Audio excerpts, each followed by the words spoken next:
Cancer के क्षेत्र में एक नया आविष्कार हुआ है। अब पूरे विश्व में कैंसर से बचाव के लिए बहुत जल्द एक दवाई मरीजों को मिलने वाली है। दरअसल अमेरिका में कैंसर के 12 मरीजों पर हुए प्रशिक्षण में सफल इलाज के संकेतों को देखा गया है। सेरसेक memorial Sloan Kettering cancer center में हुए इस अध्ययन में शामिल मरीजों को प्रशिक्षण के दौरान 6 महीने तक डोस्टरलिमैब नाम की दवा हर 3 सप्ताह में एक बार दी गई थी और जब 6 माह बाद उन मरीजों का चेकअप किया गया तो उनके शरीर में एक भी कैंसर सेल नहीं पाया गया। ये दवा कैंसर कोशिकाओं को उजागर करती है, इम्यून सिस्टम को उन्हें पहचानने और नष्ट करने में मदद करती है।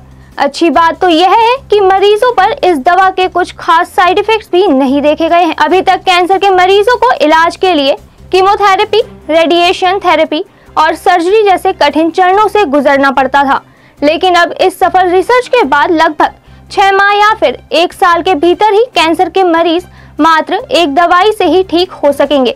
देखिए सुरागीलाल न्यूज चैनल से उंजिला फातिमा की खास रिपोर्ट। ऐसा है कि कैंसर पेशेंट में बहुत पहले से इम्यूनोथेरेपी दी जाती है और ये एक थेरेपी है।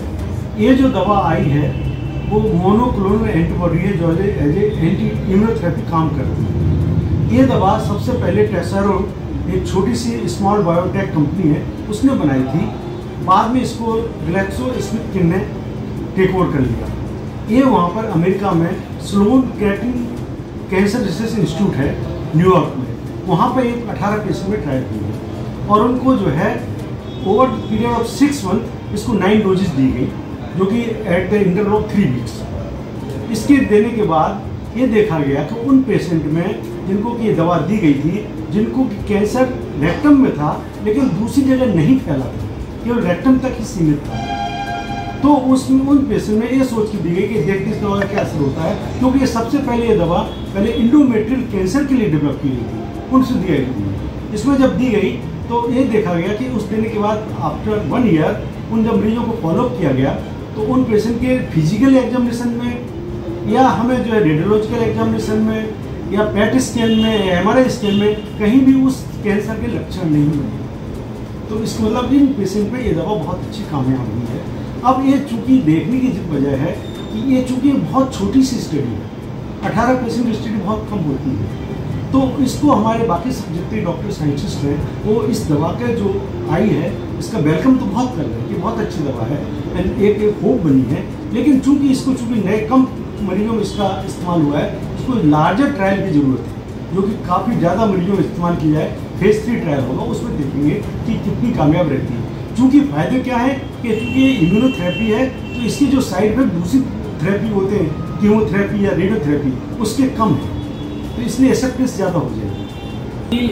रिसेंटली एक नई ट्रायल आया है अमेरिका के मेमोरियल स्लोन केटरिंग सेंटर से, कैंसर सेंटर है वो स्पेशली कैंसर के लिए। वहाँ पे एक नई ड्रग का इन्होंने यहाँ पे रिसर्च करी है या ट्रायल किया है, डोस्टरलिमैब। डोस्टरलिमैब एक इम्यूनोथेरेपी का एजेंट है। कोई भी कैंसर होता है उसके 3 या 4 तरह की थेरेपीज होती हैं, कीमोथेरेपी, रेडियोथेरेपी, सर्जरी और एक चौथी थेरेपी है इम्यूनोथेरेपी। डोस्टरलिमैब जो है हमारा नया एजेंट जो है ये इम्यूनोथेरेपी में आता है। इसका मेन फंक्शन होता है कि वो हमारे इम्यून सिस्टम के सेल्स को ये बताता है कि कैंसर सेल्स कहाँ हैं और कैंसर सेल को जाके वो डिस्ट्रॉय कर सकें। तो डोस्टरलिमैब ऑलरेडी एंडोमेट्रियल कार्सिनोमा के लिए यूज़ हो रहा है पिछले 2-3 साल से। अभी एक नया ट्रायल किया गया करीब 18 पेशेंट्स पर, जिसमें कि कोलोरेक्टल कैंसर के पेशेंट्स को वो दिया गया है। तो अभी तो ये देखा जाए तो थोड़ा इनिशियल स्टेज में, लेकिन हाँ ये ज़रूर है कि पहली बार ऐसा हुआ है कि किसी ड्रग से पूरी तरह से कैंसर खत्म हो गया हो। ये एक नया अचीवमेंट है, एक नया होप है। हालांकि ये थोड़ा नए स्टेज में है, रिसेंट स्टेज में है, अभी इसमें आगे और भी चीज़ें होनी है। बहुत महंगी ड्रग है, इंडिया में अभी तो शायद अवेलेबल नहीं होगी, इंडिया में फर्दर और स्टडीज़ होंगी उसके बाद ही शायद ये अवेलेबल हो। लेकिन ये बड़ा एक नया अचीवमेंट है जिसकी वजह से हम लोग को कोलोरेक्टल कैंसर कार्सिनोमा में एक बड़ा अच्छा रिजल्ट्स मिल सकता है। पेशेंट को जल्दी से जल्दी बहुत अच्छे से आराम मिल सकता है कैंसर पेशेंट्स को। उत्तराखंड की खबरों से जुड़े रहने के लिए आप हमें सभी सोशल मीडिया प्लेटफॉर्म्स पर सब्सक्राइब, लाइक और फॉलो कर सकते हैं। धन्यवाद।